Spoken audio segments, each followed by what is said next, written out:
Thinking about cancelling your Disney Plus subscription?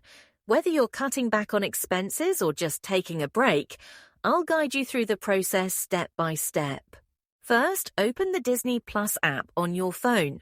Once you're in, tap on your profile icon located in the bottom right corner. This will bring up your account settings. Next, scroll down and select Account. If you subscribed through Apple or Google Play, you'll be redirected to your device's subscription settings.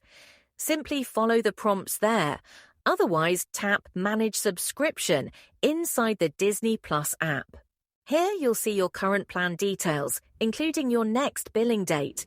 Scroll down until you find the Cancel Subscription button.